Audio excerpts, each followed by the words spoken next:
No, he'll be involved. He'll be involved. Yeah, he trained today, and he's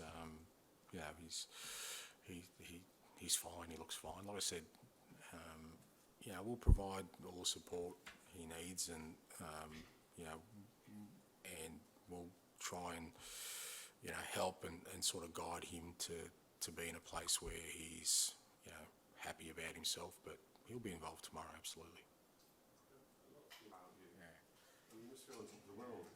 I don't know what you married? Yeah, I don't know what your honeymoon was like, but mine didn't have me losing the greatest player in the history of this football club on the eve of a transfer window, me trying to scramble to get players into the club, fighting for everything I do, mate. That's not what my honeymoon. My honeymoon was very relaxed and stress-free and very enjoyable. And I'm well aware after 28 years of the pitfalls of management, mate. Trust me. I've gone into this with my eyes wide open. So if you think that I'm kind of floating along thinking that everything's going to be smooth, but at the same time, there's a reason that this is happening. There's a reason. I think people aren't doing it just from the goodness of their heart. They're obviously encouraged by what they see. And I'm not going to dismiss that, because that's what we're trying to do, create a football club that the supporters are excited about, that other people are talking about. So, I'm not. I take that as encouragement to keep going down this way. So, but I don't. At the same time, I don't sit here and think that this has come to me and been served on a platter. We've worked hard, mate. Yeah, worked really hard. It's been a really tough period. Nothing like my honeymoon. Does it seem like a honeymoon, does it, mate? It's still rocky, mate. It's just, like I said, I think people get swayed, and it's only natural, by outcomes, right? So at Celtic, I lost 3 of our first 6. At Yokohama, we were battling relegation. But I can tell you that the same sort of building stuff that I did in those 2 places I'm doing here. The only difference is, mate, the results have been better, yeah, for sure, encouraging, for sure. But it's still, I love this period because there is pretty much a day-to-day uncertainty about where we're at. And that'll be here for the next, I think, probably 6 months, probably a year.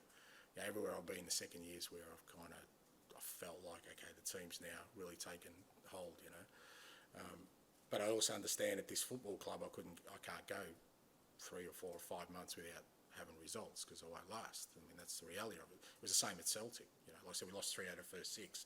I kind of knew if we were going to be champions, we couldn't lose another game for the rest of the year. I knew that.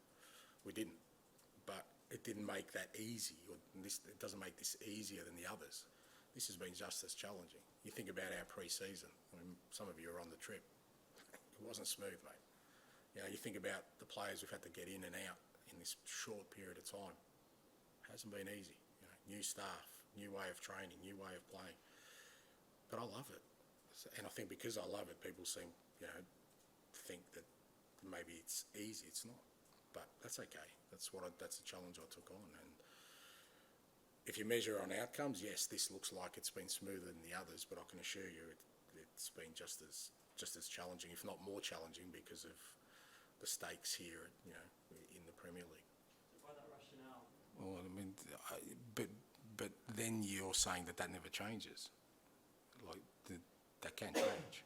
It won't change if people are performing, of course. But nothing's cast in stone. Nothing's, I don't go in there and say, well, here's my first 11, and that's it for the rest of the year unless something happens. It's like every week, every day, there's a challenge for them to constantly be at their best, or else somebody will take their place. So that's I just don't think that's the way you kind of set up a team environment to say to this is going to be cast in stone for the rest of the time. Things change all the time. What if we get an injury tomorrow?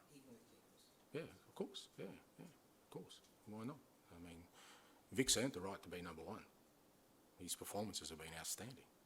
So if he continues in that manner and keeps pushing, and I think having Fraser there and now Hugo there, and he's going to be making sure that, you know what, every day. I mean, Fraser's been outstanding. Like training, he's been unbelievable in the way he's been training, and he was unlucky in the Fulham game. You know, he had a good game there as well. So that's what I want. You know, everyone, because that's what they want. They want to be pushed every day to be the best they can be.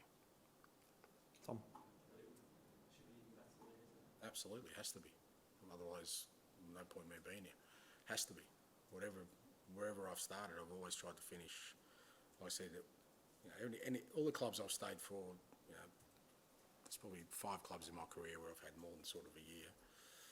The second years have been the years where everything, because then the players already know kind of how we train, the staff are comfortable, we drive the environment, and you can see that me as a manager, I kind of slowly can allow people to take more and more sort of responsibility, autonomy in the way we play, and then they drive it, which then you know can really accelerate.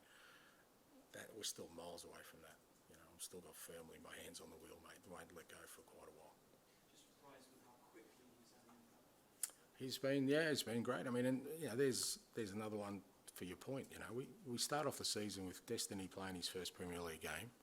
Mickey van der Veen had 2 training sessions playing his first Premier League game. Vicario playing his first Premier League game, all starting, you know, in a back 4, back 5. But, you know, within that context, you give guys the platform, the opportunity, and hopefully the belief that we'll support them, and you get these outcomes. But, you know, that's still a challenge to do that. And I think with Destiny and Mickey, and probably, you know, Pape Sarr's probably another one in that boat, as 20-year-olds, 21-year-olds, is to say to them, well, look, you're not going to be judged on your performance in these early games, not by me. So just go out there and play, you know. And I think they've embraced that. They've enjoyed that. They've enjoyed that freedom and belief that, you know, there was nothing that was going to happen out there that was going to say to me that they're never going to, you know, they're never going to be a player at this football club because I was putting them out there. But, you know, for them, it's not easy, like just putting them out there in the Premier League, and that, like I said, with that kind of, it wasn't just one I was putting in, it was 3 or 4. And, you know, we spoke about it as a coaching staff, you know, for that first team selection, it could have been easier to go safer, absolutely. But we needed to change, and we needed to challenge things. And, you know, guys like Destiny and Mickey and, you know, these players who, you know, have not just gone in there and sort of found their feet, they've just gone in there and tried to smash it, and that's what I want.